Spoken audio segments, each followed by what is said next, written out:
¿Listo? Entonces hoy vamos a hablar un poquito sobre receptores.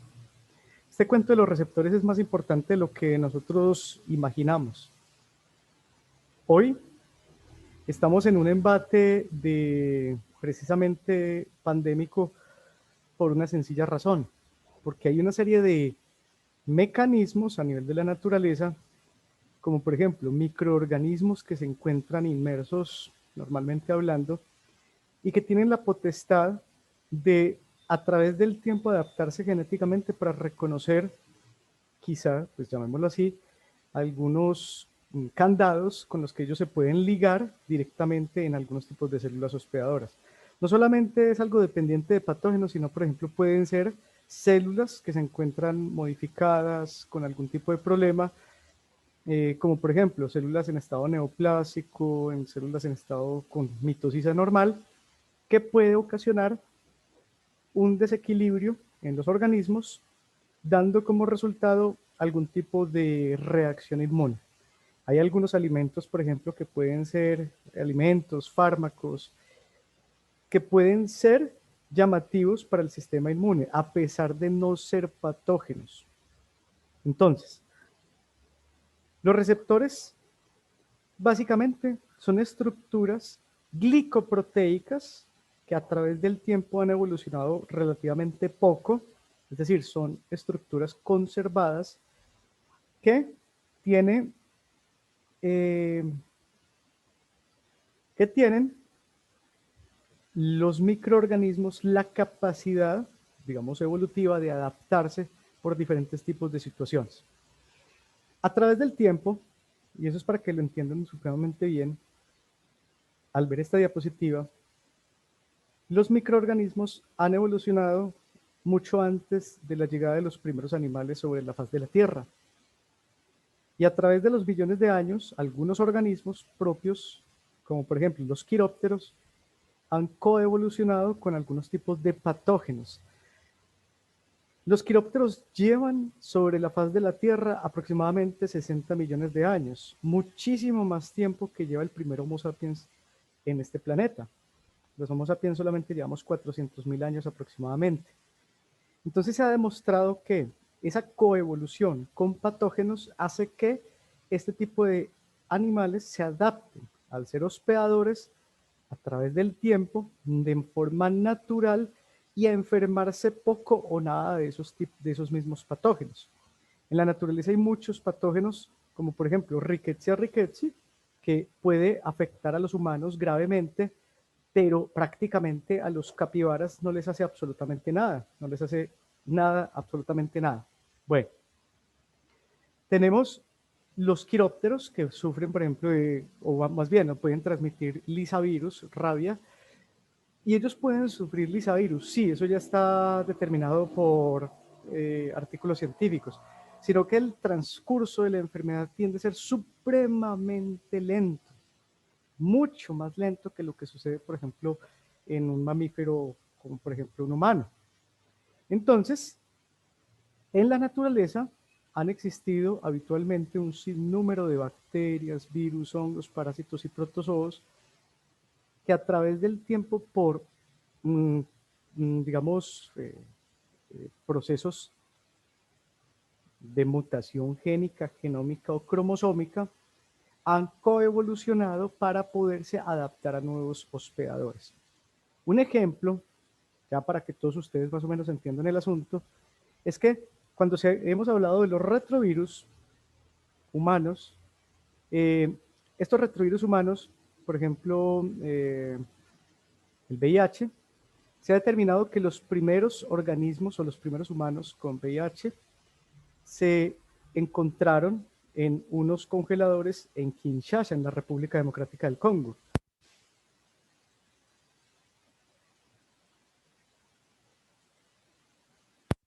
Entonces,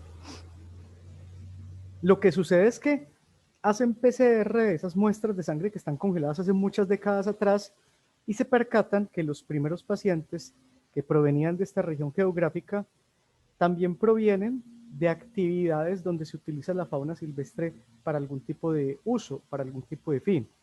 Entonces, lo que sucedía en la República Democrática del Congo, o lo que sucede, las hipótesis que hay, la más plausible es que algún humano, en algún momento de la historia, posiblemente en la mitad del siglo XX, se acercó a un grupo de chimpancés, seguramente los mató, seguramente tuvo contacto con su sangre, seguramente tuvo ingesta, o simplemente se encargó del proceso de faenado. En tráfico de fauna eso pasa mucho, no se vende el animal entero, sino que se vende por partes. Posiblemente ese es el mecanismo con el cual el retrovirus, que en ese momento se encontraba en un chimpancé, pasa y cruza la barrera de especie por algún tipo de adaptación del virus a los receptores de las células hospedadoras, que en el caso de los retrovirus sería el linfocito TCD4. El virus tiene la capacidad de adaptarse a glicoproteínas de membrana, y el virus tiene una serie de estructuras en su estructura externa que le permite adaptarse a esos receptores de linfocitos TCD4. Glicoproteína 120 y glicoproteína 41 son glicoproteínas que han evolucionado y que le permite al retrovirus adaptarse a los linfocitos, a los receptores del linfocito TCD4 o cooperador o ayudador. Entonces, en conclusión, ¿qué quiere decir todo este cuento? Que si un animal silvestre, como por ejemplo el Pantroglodites, el caso del chimpancé, en la naturaleza tiene un retrovirus que proviene, y eso ya está estipulado también molecularmente, de la ingesta de dos primates, porque los chimpancés comen primates, comen micos, de un Cercopithecus y un Cercozeus. Ese Cercopithecus y ese Cercozeus, por alguna razón, tienen retrovirus simios en la naturaleza, que cuando llega un chimpancé, esos virus por alguna razón tuvieron que entrar en un proceso como de reorganización genética, recombinación genética, y dio origen al retrovirus humano que hoy está sumida la humanidad también en un tipo de pandemia. Ahora, tenemos fármacos para contrarrestar precisamente este tipo de virus. Ahora, lo mismo sucede con SARS-CoV. SARS-CoV con los quirópteros, en el caso de los coronavirus, hay un sinnúmero de coronavirus que están detectados en la naturaleza gracias a la medicina de la conservación o al paradigma Van Gel. Entonces, hay muchos coronavirus. Por alguna razón, un coronavirus que procedía de un quiróptero, que es lo más factible, o del pangolín como hospedador secundario, salió al mercado húmedo de Wuhan, y ese coronavirus fue capaz de pasar al humano y ser el paciente cero. Está establecido claramente que es poco probable, es muy poco plausible, es muy poco probable que SARS-CoV-2 sea un agente bioterrorista. ¿Por qué? Porque cuando se habla de manipulación genética, en la ciencia se utilizan, por ejemplo, para coronavirus que son tan lábiles por ser virus RNA algunas veces. O sea, ustedes creen, sí, digamos, coronavirus es muy resistente al frío, a la congelación, pero con el sol muere en cuestión de minutos. Son muy lábiles por ser virus RNA. Entonces, usted se lava las manos y el virus, básicamente, como son membranas fosfolipídicas, básicamente se disuelve esas membranas en sus manos y el virus muere. Entonces, de alguna otra forma, por características evolutivas propias del virus, seguramente, hay una adaptación dentro del virus de las proteínas S que se encuentran en esa envoltura, en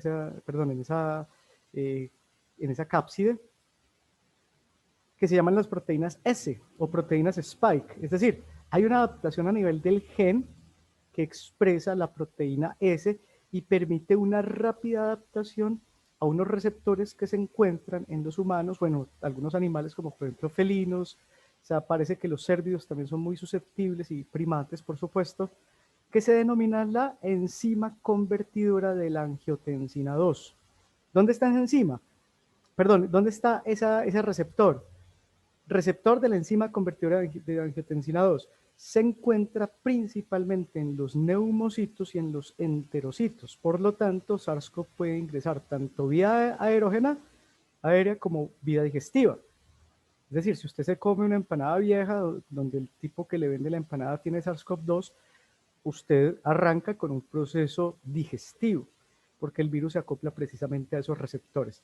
Pero ¿por qué se da digamos, ese cruce de la barrera de especie?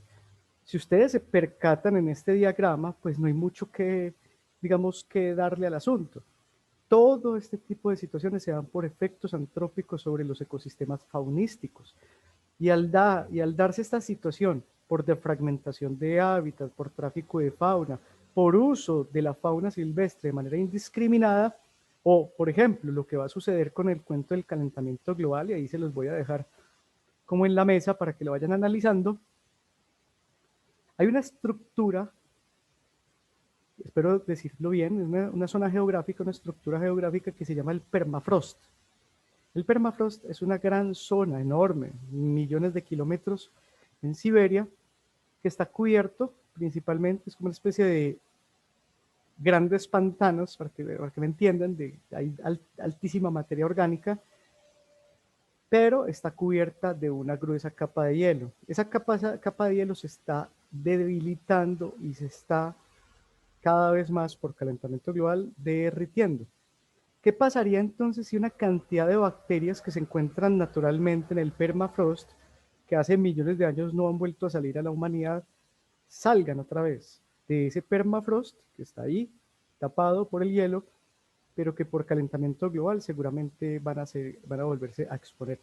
Es bastante peculiar, muchachos, y a mí me encanta el cuento de la microbiología, de la inmunología y de la medicina de fauna silvestre, y trato de hacer un engranaje de las tres áreas del conocimiento, porque usted no termina de estudiar nunca, o sea, es decir, todos los días hay algo que aprender y que estudiar. Hace poco, por ejemplo, ahí como por romper un poquito el hielo de la clase, salió una noticia de 300 elefantes que murieron en el norte del África y no se sabía por qué. Y yo estaba, pues, como faunólogo y como microbiólogo, también quería dar como opciones, posibles causas de muerte. Entonces, en mi mente se me cruzaba Clostridium chavoy, Bacillus anthracis, y se me cruzó Clostridium botulinum, mucho. Creo que esa era mi primera opción, por el tipo de parálisis flácida que tenían esos animales y que se daba principalmente con la ingesta de agua de Hawaii, como de humedales. Pues resulta que nada de lo que yo dije fue la investigación que salió más o menos hace 3 semanas, 2 semanas, 3 semanas. Resultó que quien estaba matando a los animales era una neurotoxina, que es un metabolito secundario de cianobacterias. ¿Saben qué significa eso, muchachos? Que en la microbiología nos va a tocar estudiar cianobacterias. Eso no se estudia. Nosotros siempre estudiamos las eubacterias, pero nunca estudiamos las cianobacterias como un agente patógeno o potencialmente mortal para los animales. Entonces, toca incluirla en este momento, por ejemplo, en el estudio de la medicina de fauna silvestre y en el estudio de la ganadería. Es muy, muy importante incluirla porque no hay estudios de eso en Colombia. Hay bovinos que se pueden morir de un momento a otro por parálisis flácida y la gente los asume como si fueran mordidas por serpientes venenosas. Pero en muchos casos no se encuentran, por ejemplo, los orificios de ingreso de la mordida, no, muchas cosas, ¿cierto? Y el animal muere de una parálisis flácida. A mí me resultó y me puse a pensar que en muchas fincas hay humedales o hay highways donde proliferan las cianobacterias. Entonces, tiene que haber algún tipo de procesos que pueden representar patogenicidad luego de la ingesta de las mismas, ya representado, por ejemplo, en estudios de esta magnitud. Bueno, en conclusión, los microorganismos que evolucionan más rápidamente son los virus RNA. ¿Por qué? Porque los virus RNA carecen de polimerasas que reorganizan la estructura, porque son, al ser RNA, son muy lábiles, al no tener una doble hélice, a los cambios mutágenos que puede haber en la naturaleza. Entonces, un virus RNA, por ejemplo, en teoría, podría mutar en promedio cada 3 a 4 semanas. O sea que en este momento, si a ustedes les dicen, no, es que hay varios tipos de SARS-CoV-2, sí, efectivamente. En SARS-CoV, por ejemplo, pueden haber unos 3 o 4 serobares en este momento detectados. Claro que sí.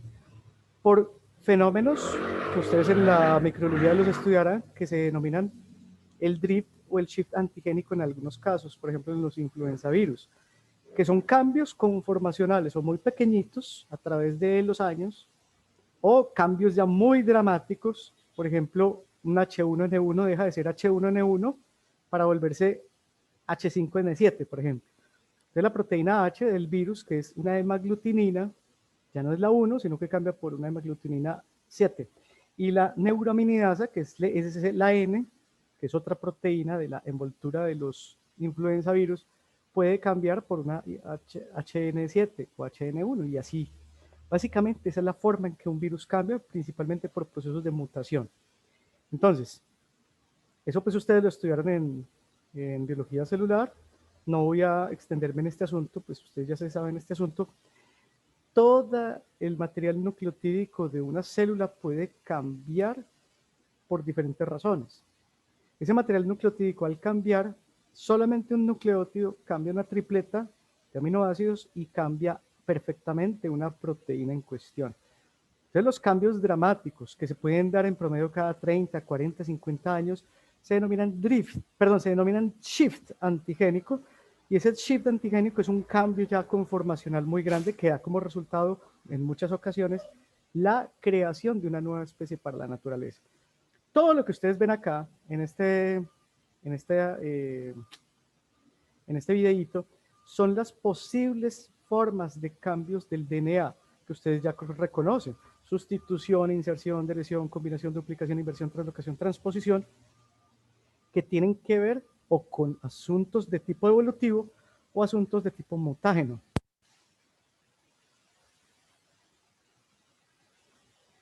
Recuerden que hay muchos mutágenos en la naturaleza que pueden hacer cambiar el DNA a estos niveles. En los microorganismos esa no es la excepción. Entonces, ¿cómo se hace cruce? Después de, digamos, pasar 3 niveles. El primer paso es cuando la dinámica de la enfermedad se irrumpe. Es decir, un tipo le dio por meterse a un bosque y meterse a una cueva y manipular quirópteros, sacar todos esos quirópteros, todos esos murciélagos y llevárselos a un laboratorio. Ahí hay una irrupción, una disrupción sobre una situación absolutamente natural. Entonces, ya cuando se da ese primer contacto, el segundo nivel es cuando el patógeno es capaz en el reservorio de adaptarse a un receptor de membrana. Me explico. Ustedes han tenido seguramente casos de perritos con leptospira, no, con parvovirus es lo más conocido, es muy fácil de diagnosticar, pues es que la materia fecal huele fuerte. Puede ser también moquillo. Moquillo es un morbillivirus, por ejemplo, el morbillivirus humano es el sarampión. El moquillo o el distemper en caninos es una enfermedad muy compleja que cursa con un proceso de desmielinización en sus estadios finales y que puede adaptarse ese virus a prosiónidos, a úrsidos, a cánidos, a mustélidos, a sirénidos, a sirenios, es decir, a los manatís, a los delfines. Hay unos reportes de distemper en algunos felinos, en pumas y en África, en Sudáfrica, pero no es común, entiendo yo, o todavía no hay unos grandes reportes que susciten que el distemper canino también es una enfermedad que se puede adaptar, por ejemplo, al felino, pero sí ha dado en felinos silvestres. Bueno, ¿a dónde llevo con toda esta información? Que cuando ustedes tienen un perro con parvo, con moquillo y están en sus casas y lo tratan, no significa que ese moquillo, que ese morbillivirus ingrese por sus fosas nasales. No significa que usted, al estar con un perro con parvo, usted no signifique que no ingiera parvovirus. Sí. Otra cosa es que estos microorganismos no tienen dónde adaptarse. Entonces, muchas veces, al no tener dónde acoplarse, no tienen un receptor de membrana al cual acoplarse, o ellos mismos no se han adaptado con un receptor mutado para acoplarse, es decir, no tienen la llavecita para meterse dentro de ese candado. Eso lo pueden hacer de manera evolutiva a través del tiempo. Y como la evolución en algunos casos puede ser, puede haber, por ejemplo, digamos, muchísimos procesos que pueden ser dados por el azar. Entonces, de millones y millones de virus que pueden entrar a mutar, uno puede mutar y adaptarse bajo las condiciones propicias para producir una enfermedad en un nuevo organismo. Yo me preocuparía mucho realmente si el sarampión, pues el sarampión es una enfermedad que ya tiene vacuna, pero el morbillivirus tipo distemper es una enfermedad que podría, si llegara a pasar el cruce de la barrera especie humano, diezmaría a la población mundial, seguro que sí. Bueno, me sale que iPhone de Valentina, no sé quién es Valentina, me tienen que decir quién es porque pues, no tengo idea el apellido, entonces no le puedo dejar entrar.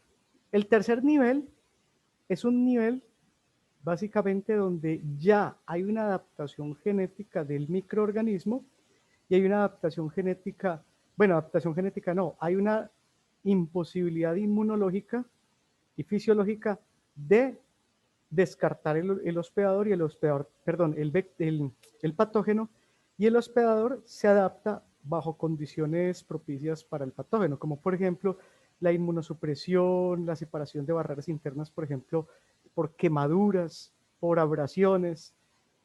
La dosis o la cantidad de virus que puede ingresar puede ser también representativo para que haya una mutación génica y más posibilidades que sean muchos virus dentro de un organismo. Entonces, todo este tipo de situaciones adaptativas tienen que ver principalmente eh, eh, procesos propios evolutivos. Entonces, mientras más sean los procesos propios evolutivos a estos niveles, a estos tres niveles, es más factible que haya una capacidad de cruzar o de adaptarse y hacer un salto de la barrera de especie o de efecto spillover. Entonces, como yo les decía ahorita, los receptores son absolutamente importantes para el reconocimiento. Un momento, muchachos. Entonces, lo que sucede acá en esta situación o en este diagrama es que me gustaría que ustedes vieran los receptores de membrana que hay y que los receptores de membrana tienen diversos nombres. Entonces, las inmunoglobulinas pueden funcionar como receptores acoplados a membranas. Recuerden que las inmunoglobulinas tienen en algunos casos un dominio transmembranal en donde se acopla a esas membranas precisamente para que no se salga. Pero las células plasmáticas pueden producir un gran número de inmunoglobulinas que son liberadas al torrente circulatorio y que básicamente funcionan como receptores solubles. Hay muchos receptores, muchos. Un receptor, por ejemplo, es el receptor de manosa, que es un receptor propio que se adapta a las células, por ejemplo, de algunas bacterias, como por ejemplo bacterias que tienen azúcares en sus paredes. Micobacterium, género Mycobacterium causante de la tuberculosis, de la lepra, de la paratuberculosis bovina, de la tuberculosis aviar o humana, son causantes principalmente de la adaptación, o más bien estos receptores se adaptan a los azúcares de este tipo de células, de tuberculosis. Bueno, tenemos acá unos tipos de receptores que se encuentran directamente en las células hepáticas, en los hepatocitos. Estos receptores se denominan scavengers o receptores carroñeros. Y se denominan carroñeros es porque son los encargados de encontrar, recuerden en microbiología, el lipopolisacárido, son capaces de detectar el lipopolisacárido que está por ahí, por ejemplo, recirculando, y se adaptan a ese lipopolisacárido de la célula bacteriana. ¿Por qué se llaman carroñeros? Porque es precisamente esos lipopolisacáridos o esas estructuras, por ejemplo, de células intracelulares, de células procariotas, o son agentes intracelulares, como por ejemplo todos los microorganismos del orden rickettsial, del orden clamidial, son intracelulares. ¿Qué pasa? Que cuando están en el torrente circulatorio, esos microorganismos pueden verse afectados por procesos propios de la fagocitosis y esos pedacitos del microorganismo que quedan por ahí recirculando van a ser adaptados precisamente por esos receptores carroñeros o scavengers. Disculpen que por acá hay algo. Vale. Tenemos entonces que hay receptores no solo de membrana, sino que también tienen que haber receptores internos. ¿Por qué? Porque imagínense ustedes un virus intracelular.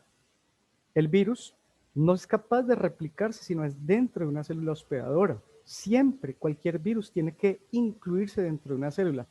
Incluso los virus de bacterias no son capaces de replicarse por sí solas, sino que ellos tienen que incluirse dentro de las bacterias e inyectar su material nucleotídico. Entonces, cuando esto sucede, esas células, por ejemplo, que se dañan, se fragmentan, algunas células hospedadoras, para evitar ser fragmentadas, buscan reconocer los patrones virales internamente dentro de la célula, funcionando directamente entonces como receptores verdaderos. Hay receptores de DNA, hay receptores de RNA, principalmente unos que se denominan, que los vamos a estudiar a continuación, receptores de tipo TOL, T-O-L-L. TOL viene del alemán y entiendo que es algo así como monstruo o como azar, como si fuera algo así como dicen acá, la guachapanga, ¿cierto? No sé si estará bien dicho. Pues ya les voy a explicar por qué se llama así. Bueno, entonces es muy importante todo, el reconocimiento antigénico de patrones moleculares asociados a patógenos, porque gracias a ese reconocimiento de esos patrones moleculares que están en patógenos, se puede tomar fragmentos de esas estructuras muy chiquiticos, procesarlas internamente, que eso es una clase que viene más adelante, y esos fragmentos van a presentarlos gracias a una molécula que es básicamente un cúmulo de dominios proteicos que se denominan el complejo mayor de histocompatibilidad. Esto lo vamos a ver más adelante, pero este es, digamos, el fin último de la adaptación por parte de los receptores de membranas de un organismo ante la inclusión de un microagresor. Miren todos los PAMs y PRRS que hay. Vamos a definir esto ya lo vimos la clase pasada, pero volvámoslo a definir. Recuerden que PAMs principalmente significa patrones moleculares asociados a patógenos, por su acrónimo en inglés. O sea que los PAMs son de microorganismos, son de bacterias, son de virus, son de hongos, son de parásitos, son de protozoos, son estructuras principalmente, no exclusivamente, pero sí principalmente glicoproteicas, que se denominan o que se encuentran conservados a través del tiempo evolutivo. Entonces, estructuralmente y molecularmente han cambiado muy poco, muy poco. Y gracias a ese poco cambio, poco o nulo cambio a través del tiempo, los cambios son muy cortos para adaptarse, por ejemplo, a especies nuevas, para acoplarse a receptores nuevos. Pero los cambios de esos PAMs son muy, muy limitados. ¿Por qué razón? Porque precisamente son moléculas que no se encuentran en las células hospedadoras ni en los organismos que posean el microorganismo. Entonces, como es extraña, como son patógenos moleculares solo asociados a patógenos, no a células eucariotas, por ejemplo, pues el sistema inmune los puede reconocer de una forma mucho más fácil.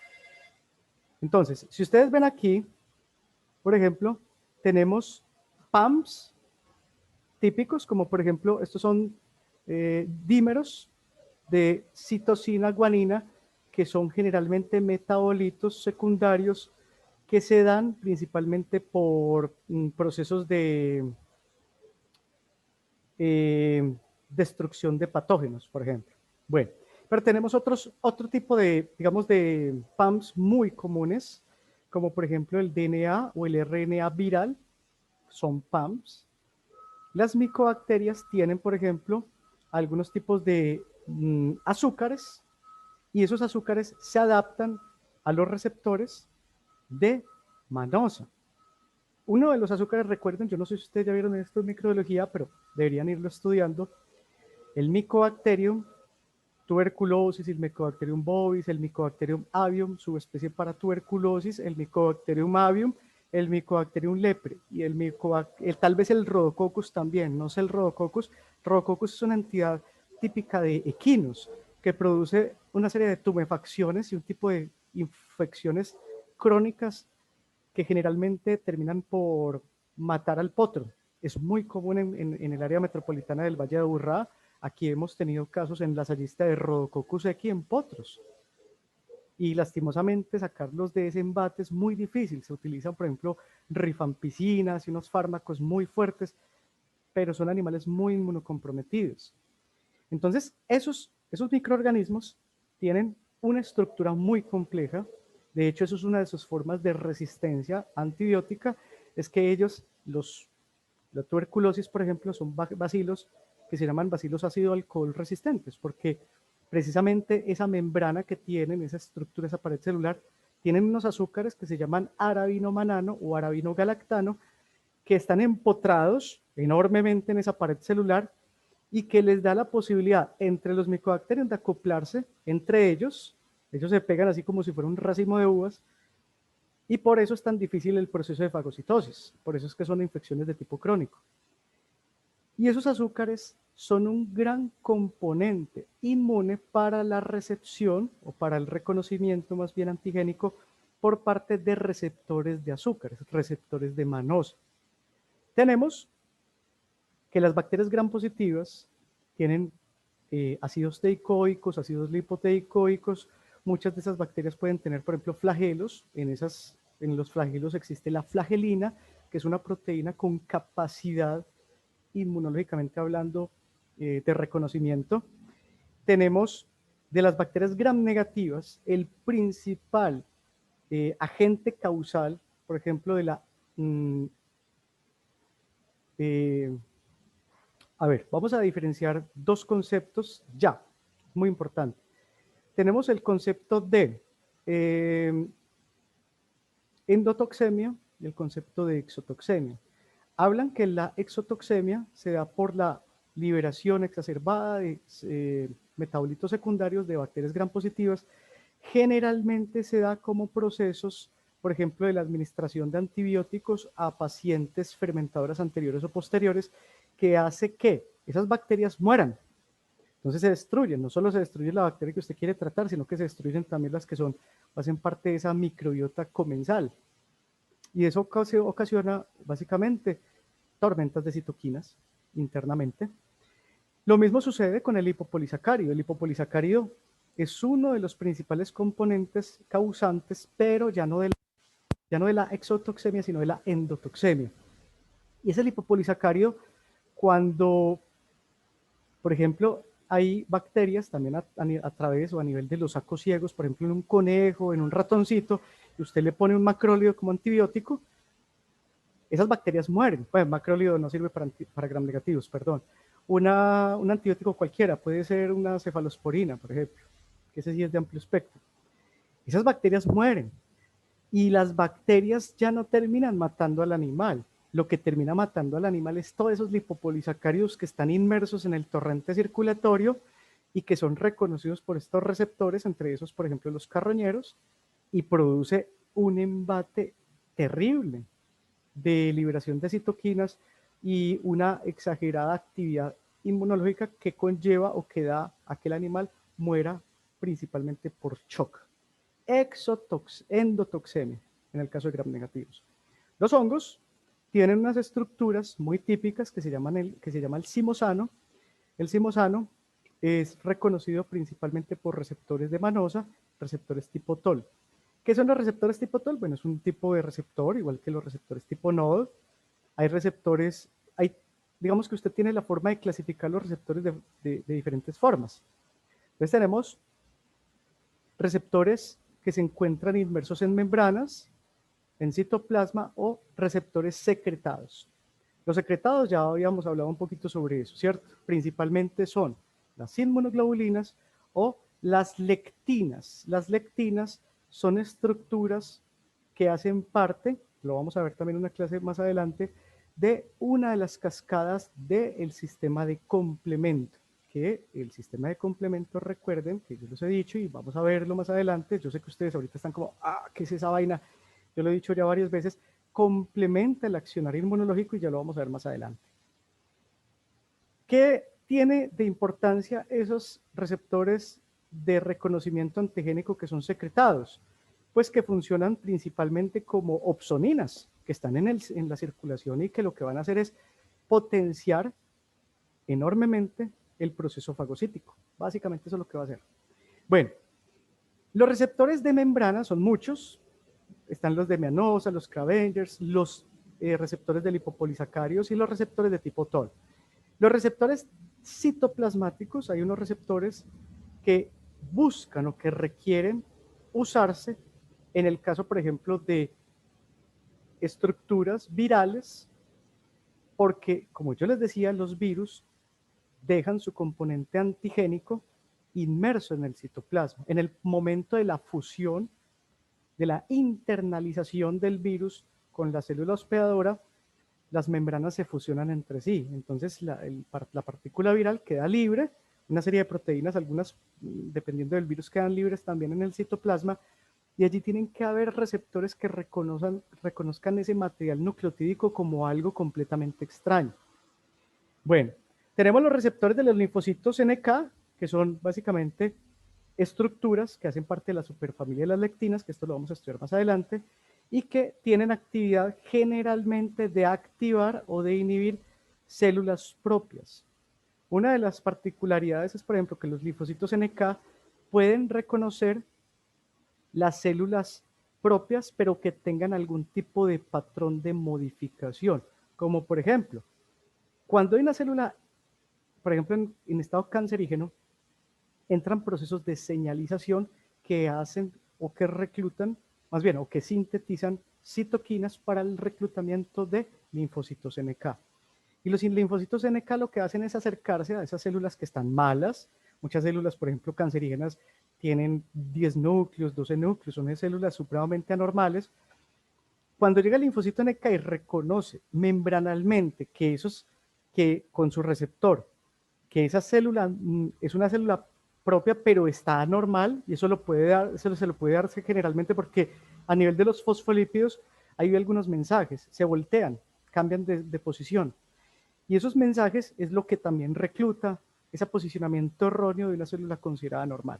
Entonces los linfocitos NK lo que hacen es acercarse y liberan una gran cantidad de enzimas que se llaman las perforinas,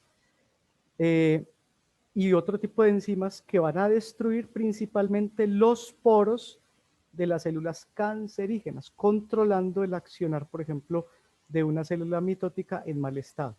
Todos los días, muchachos, todos los días, nuestro organismo regula y reorganiza nuestro DNA por medio de las polimerasas, pero todos los días nosotros tenemos mutaciones puntuales en nuestros genomas, o sea que todos los días, y gracias a nuestra alimentación, a un sano vivir, estamos elaborando proteínas que ayudan o a detoxificar o a arreglar patrones moleculares malos, o cuando ya el patrón molecular está muy malo, a destruir una célula que se puede volver en una neoplasia, en un tumor o en un cáncer. O si es en una situación de meiosis, si estuviéramos hablando de meiosis, pues estaríamos hablando ya de un efecto teratogénico, mutagénico o, si es fisiológico, evolutivo. Porque las mutaciones, como se los acabé de mencionar, es la primera parte de los parámetros o de las razones evolutivas de cualquier organismo. Las mutaciones a nivel de meiosis. Ahí es donde arranca, por ejemplo, una nueva especie. Bueno, Y tenemos receptores de inmunidad adaptativa, como por ejemplo los receptores de linfocitos B, receptores de linfocitos T. Estos receptores generalmente pueden acoplarse principalmente a las células presentadoras de antígeno. Me explico. Recuerden que después del proceso de fagocitosis y destrucción, de choque respiratorio, estallido respiratorio, esas bacterias o esos virus o esos parásitos o esos hongos que son fagocitados pueden destruirse, pueden fragmentarse, y esos péptidos que son chiquiticos tienen que ser llevados por esas moléculas del complejo mayor de histocompatibilidad que las van a cargar y las van a llevar hasta la superficie de la célula. ¿Eso quién lo hace? Eso lo hacen los macrófagos, las células dendríticas y algunos tipos de linfocitos B. Presentan ese antígeno de, por ejemplo, de complejo mayor de histocompatibilidad de tipo 2 al receptor del linfocito T. El linfocito T lo que hace es llegar a esa célula presentadora de antígeno y reconoce la estructura del péptido. Esa estructura del péptido tiene una información nucleotídica. Esa información nucleotídica es la misma que va a llevar de forma contigua el anticuerpo en su región hipervariable. Entonces van a cazar de forma específica. Se crean anticuerpos como último mecanismo inmune que son capaces de acoplarse a ese epítopo de ese antígeno o de esa proteína que está presentando el complejo mayor de histocompatibilidad. Si hubiese entonces una segunda infección, pues ya tenemos anticuerpos que van a irse rápidamente a dirigirse sobre esos antígenos que fueron creados, que fueron sintetizados en todo este accionar inmunológico. Bueno, entonces hay muchos receptores. Hay un receptor que se llama el receptor de, receptores secretados, receptores de reconocimiento antigénico y receptores citosólicos.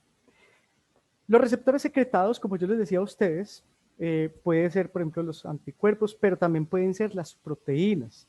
Recuerden, por ejemplo, que las lectinas es una proteína que hace parte precisamente de todo este proceso de acople a bacterias. Están, digamos, relacionadas con todo el proceso del sistema de complemento.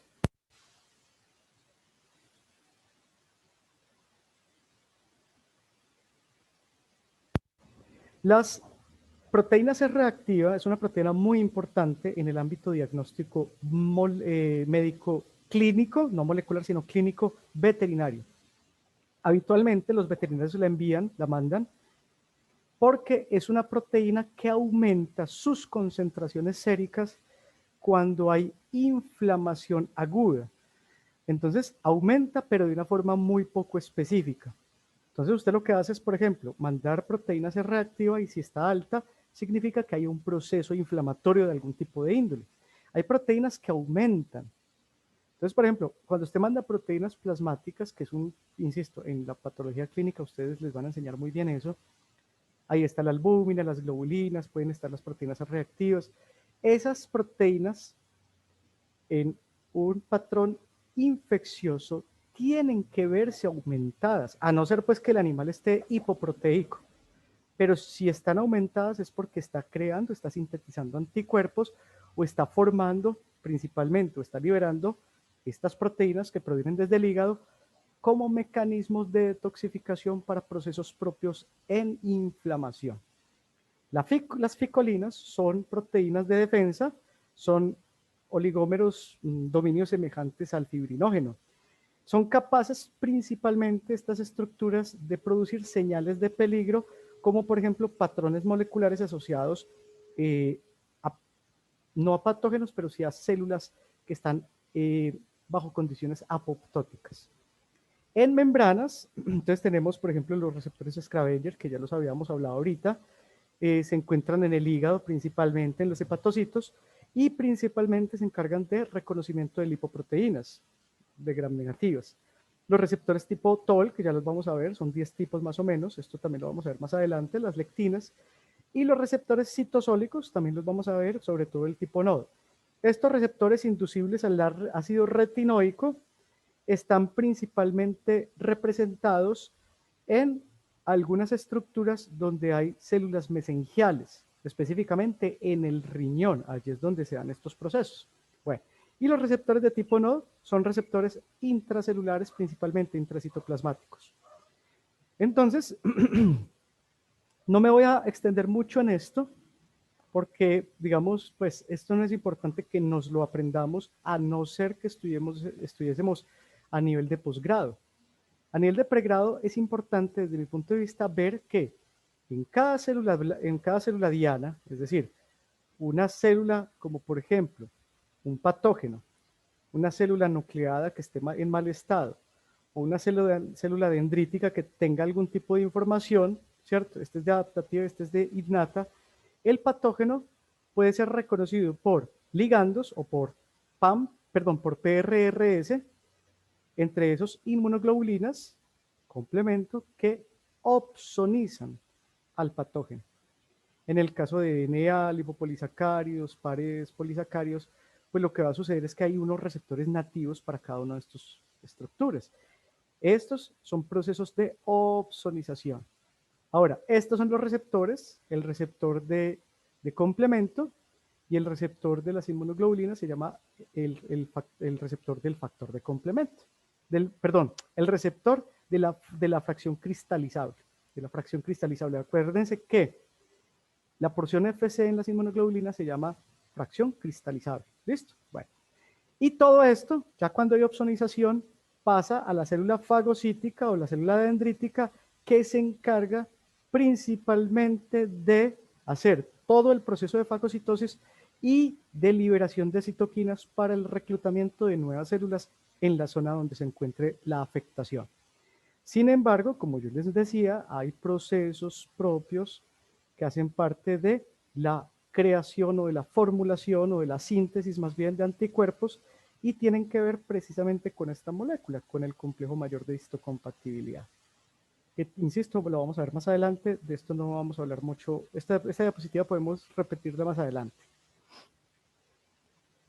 Ahora, esa proteína es un indicador de un proceso, por ejemplo, de tipo infeccioso, porque esa proteína es capaz de unirse a una serie de superficies bacterianas actuando como opsoninas. Esa proteína se reactiva. El problema es que hay muchas proteínas, como por ejemplo esa proteína se reactiva y otro tipo de proteínas, todos los días se descubren proteínas nuevas de este tipo, pero que todavía no se sabe exactamente cuál podría llegar a ser su función. Se sabe con certeza que la proteína C reactiva actúa sobre todo cuando estamos en presencia de todas estas enfermedades que están acá y que son enfermedades que prácticamente le pueden dar, o enfermedades y condiciones, porque el embarazo no es una enfermedad, es una condición, le puede dar, por ejemplo, a cualquier animal doméstico. O sea que la proteína C reactiva es una proteína que puede ser utilizada, por ejemplo, para el diagnóstico de inflamaciones en el biomodelo canino, por ejemplo.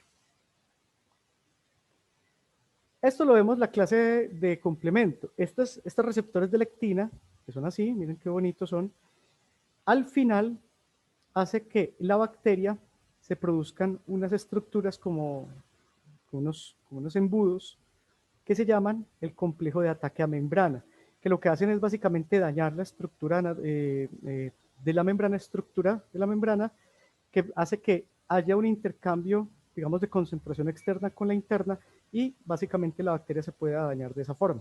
Bueno, ¿cuál es la diferencia entre PAMP y DAMP? PAMP son patrones moleculares asociados a patógenos, ¿cierto? Pero DAMP son patrones moleculares asociados a daño o a danger, a peligro. ¿Por qué? Porque hay proteínas, por ejemplo, que pueden ser o pueden aumentar en procesos propios de estrés celular o de detoxificación celular. Esas proteínas, por ejemplo, nosotros hicimos un estudio con tortuguitas, con una estudiante de maestría de la Universidad Nacional, yo fui su tutor. Ella hizo un estudio para determinar la relación entre los niveles de mercurio de las tortuguitas del Caribe colombiano, la Trachemis calirostris, versus la expresión de unas proteínas que se llaman proteínas de choque térmico, que son proteínas, unas HCP60, HCP50, HCP90, HCP70. Bueno, esas proteínas también se llaman chaperonas, ya las habíamos mencionado por allá como en una clase hace unas semanas atrás, se supone que hay estudios donde se demuestran que en animales y en humanos, cuando hay estrés térmico, calórico o por algún tipo de afectación, como por ejemplo mercurio en su estado metilado, ingerido, bioacumulando y biomagnificando mercurio, eso puede producir afectación en las membranas y en las estructuras celulares. A través del tiempo, eso puede dar o puede conducir a lo que nosotros conocemos como enfermedad de Minamata, que es básicamente un acúmulo de metilmercurio. Los, los animales y los humanos pierden la estructura del cerebelo, da una apoplasia cerebelar, hipoplasia cerebelar. Y al dar esa hipoplasia cerebelar, pues básicamente, pues si ustedes buscan en YouTube unas imágenes terribles de niños con malformaciones congénitas, con malformaciones cognitivas también, con problemas de todo tipo, precisamente por una ingesta de mercurio a través del tiempo. Entonces hay proteínas que se ha demostrado que cuando hay ingesta de mercurio, trazas de mercurio de una forma indebida, esas proteínas comienzan también a subir. Es una forma también de inferir que los animales se están protegiendo de alguna otra forma de esos metales pesados o plaguicidas. Entonces, DAMP no es infeccioso. DAMP tiene que ver con procesos, por ejemplo, con golpes, con procesos, por ejemplo, cancerígenos, cáncer no infeccioso, con problemas propios como, por ejemplo, el acúmulo de ácido úrico en el caso de gota articular y gota visceral, con RNA propio para el reconocimiento, por ejemplo, o algún daño del RNA, etc. En cambio, los PAMs tienen que ver con patrones asociados a patógenos, patrones moleculares asociados a patógenos. Entonces aquí están todos los que vimos nosotros. Los lipopolisacáridos, proteínas de membranas, los peptidoglicanos que hacen parte de la pared de las células, el arabinomanano y el arabinogalactano que hacen parte del micobacterio, la manosa, los dímeros glicina, citosina, la flagelina que son antígenos de flagelos bacterianos. Bueno, hay una gran cantidad de estructuras, por ejemplo, de RNA y DNA viral. Entonces, si nosotros vemos acá en la naturaleza hay una gran cantidad de formas, o sea, si ustedes se fascinan como yo con la naturaleza, se van a percatar que cada vez que sacan imágenes del microscopio Hubble, salen unas imágenes preciosas. Ver, por ejemplo, la ultramicroscopía de artrópodos o la ultramicroscopía, por ejemplo, de la musculatura ciliar, es bellísimo, porque todos nosotros tenemos iris de forma y color diferente. Entonces, las formas en la naturaleza son bellísimas. Una de las cosas también que a mí me parece muy particular y me parece muy bonita, muy fascinante, son los receptores de tipo TOL. Los receptores de tipo TOL con diagramas computarizados son así. Esto es un receptor de tipo TOL, muchachos. Y resulta que ellos aquí en esta estructura tienen repeticiones ricas en leucina que le permite tener un mejor accionar sobre patrones moleculares asociados a patógenos. Tiene un dominio transmembranal que le permite a ellos acoplarse en membranas, no tienen que ser membranas externas, también pueden ser membranas internas, porque los receptores tipo TOL también, por ejemplo, están inmersos dentro de las membranas, por ejemplo, intranucleares. En el aparato de Golgi, que son membranas, pueden ustedes encontrar algunos receptores tipo TOL por ahí. Y tienen un dominio intracitoplasmático que es muy importante porque cuando el receptor tipo TOL reconoce el patógeno, ese dominio intracitoplasmático lleva un mecanismo o lleva una estimulación de la señalización celular para la producción de citoquinas. O sea que él le está diciendo a la célula, no solo el reconocer el patógeno, sino que le está diciendo a la célula, por favor, actívese, por favor, reclute citoquinas, traiga citoquinas y reclute células blanco porque acá tenemos un patógeno que es bien complicado. Entonces estos receptores de tipo TOL, hay más o menos unos 10, 11 reconocidos en la literatura. Seguramente con el tiempo se van a reconocer unos cuantos más. Posiblemente en este momento hayan más, pero quizá esté desactualizado. Pero miren que ellos se pueden incluir no solo en la membrana externa, sino que también se pueden incluir dentro de la membrana nuclear. O sea que ellos pueden actuar sobre bacterias, parásitos, hongos, etc., sino también sobre DNA y RNA viral o sobre algunos tipos de DNA bacteriano de células hospedadoras. Los receptores tipo TOL son los que de alguna u otra forma hacen algún tipo de trabajo ahí con algunos microorganismos, por ejemplo, rickettsiales. Y los receptores tipo NOD son muy parecidos, digamos, estructuralmente. Todos estos son también proteínas. Estos son los receptores tipo lectina, que esto lo vamos a ver más adelante cuando veamos complemento. Ellos son citoplasmáticos y ellos se encargan de reconocer principalmente estructuras de la pared celular. Por eso los receptores tipo NOD no son capaces de reconocer bien algunos microorganismos rickettsiales, porque los microorganismos rickettsiales son agentes que carecen de patrones moleculares asociados a patógenos, y ya les voy a decir por qué. Los receptores tipo TOL entonces, son muy diversos. En la naturaleza tenemos que casi todos tienen, por ejemplo, este tipo de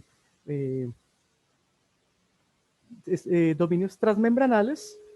Tenemos que algunos receptores pueden tener conformación diferente. Por ejemplo, en este caso, si ustedes ven aquí, la gran cantidad de formas que tienen los receptores tipo TOL son enormes, ¿cierto? Miren acá, todos tienen dominios transmembranales, pero por ejemplo este receptor tipo TOL SRA tiene un dominio transmembranal y aquí una zona de interacción con interacciones con terminaciones C o N, miren acá, pero este receptor tiene alfa hélice, o sea que las formas de estos receptores es supremamente diversa, ¿cierto? Es supremamente diversa. Bueno, ¿qué pasa? Hay muchas bacterias, y yo les cuento, esto es porque es muy importante de manera evolutiva. La evolución no solo se da, por ejemplo, en el caso de nosotros, que provenimos posiblemente de un precursor prehistórico, de una ramificación filogenética de primates en el pasado. Hay bacterias como, por ejemplo, de la familia de los del orden de los rickettsiales, es decir, ahí está Rickettsia, está anaplasmas, está Ehrlichias, de clamidiales, clamidias y clamidiófilas, de Bruselas, una cantidad de Bruselas, son capaces de incluirse dentro de la célula hospedadora o la fagocitosis está mediada por balsas lipídicas y cavéolas, cavéolas, perdona, está mal copiado, cavéolas. Y dentro de, cuando ya está la bacteria incluida dentro de esta membrana, esta diapositiva ya la habíamos visto de todos modos, si no estoy mal, ella se embebe en la misma membrana fosfolipídica de la célula hospedadora. ¿Qué pasa? Resulta que Ehrlichia, Anaplasma, Rickettsia y Clamidia son microorganismos muy pequeñitos, de unos 600, 700 nanómetros, que de manera evolutiva, se han salido, han retirado, han excluido genes que producen patrones moleculares asociados a patógenos. Entonces, por ejemplo, una Ehrlichia no tiene lipopolisacárido, a pesar de ser gram negativa. Una Ehrlichia no tiene peptidoglicanos, a pesar de ser gram negativa. Solo dentro de la célula hospedadora no es capaz entonces de ser reconocido por receptores, precisamente porque hay ausencia de genes de reconocimiento antigénico, y lo que va a suceder es que Ehrlichia lo que hace es que con el tiempo se va a seguir replicando dentro de este fagosoma temprano, sin inclusión de los lisosomas para proceder con el fenómeno de estallido respiratorio. Si eso no se da, pues los procesos de hidrólisis dentro de ese fagolisosoma no se dan, y eso va a dar a que simplemente se sigan replicando las bacterias dentro de las células hospedadoras. Por eso yo les decía, un perro con Ehrlichia no se cura por sí solo, una vaca con anaplasma no se cura por sí sola, a no ser que usted le administre tetraciclinas como tratamiento. No hay cura para la enfermedad. Inmunológicamente, un animal con Ehrlichia, si no es tratado, sigue su embate hasta llegar incluso a una ehrlichiosis crónica, y ese animal puede ser un diseminador de la enfermedad para sus propios congéneres. Esta estructura grande es la que nosotros vemos en microscopía óptica, y esto es lo que se ve como un puntico azul, que se denominan la mórula. Esto no se ve y hasta aquí tendríamos casi un 95% de falsos negativos. Es decir, de 20 perros afectados por Ehrlichia, al solo ver, visualizar esta estructura, 19 perros son positivos a Ehrlichia, pero fueron mal identificados, fueron diagnosticados como negativos y en realidad pueden ser positivos. Entonces es complejo. El complejo de este asunto es eso, que son bacterias que se han adaptado con el tiempo, porque esas bacterias llevan muchos más años sobre la faz de la Tierra que nosotros. Entonces han tenido ese proceso adaptativo. Entonces, ¿cuál es el fin último de todo este proceso de reconocimiento, por ejemplo, de antígenos o de patógenos? Que hayan procesos de fagocitosis, que haya un proceso, que lo vamos a ver más adelante, de digestión de estas bacterias o de estos antígenos, y que un pedacito, solo un pedacito y nada más que ese pedacito, pueda ser enviado, pueda ser mostrado a los linfocitos T cooperadores, que estos son los que permiten capacitar a los linfocitos B para que entren en expansión clonal, en capacitación como células plasmáticas y en productoras del anticuerpo en cuestión. Todo ese proceso es lo que se nos demora 10 días y por eso es que las vacunas precisamente evitan todos esos signos, síntomas dramáticos que puede dar como resultado la inclusión de un patógeno. Una vacuna no es otra cosa sino una sustancia que promueve la síntesis de anticuerpos y entonces cuando usted es vacunado, pues usted queda con anticuerpos de memoria, con células, linfocitos B de memoria a través del tiempo. Cuando le vuelve a dar el patógeno, pues ya simplemente no le dan los síntomas indeseables que siempre puede llegar a causar un patógeno de este tipo. Esto es lo que vimos el día de hoy, pues esto es básicamente un resumen, pues no voy a detenerme, esto ustedes ya más o menos lo conocen, pero sí quiero que démosle una visión práctica a todo este asunto. Pues resulta que las enfermedades autoinmunes no solo tienen que ver con que haya un mal reconocimiento inmune bajo algún nivel. Por ejemplo, mal reconocimiento no, por ejemplo, una mala conformación de una proteína que haga parte del sistema de complemento. Eso puede producir muchos problemas.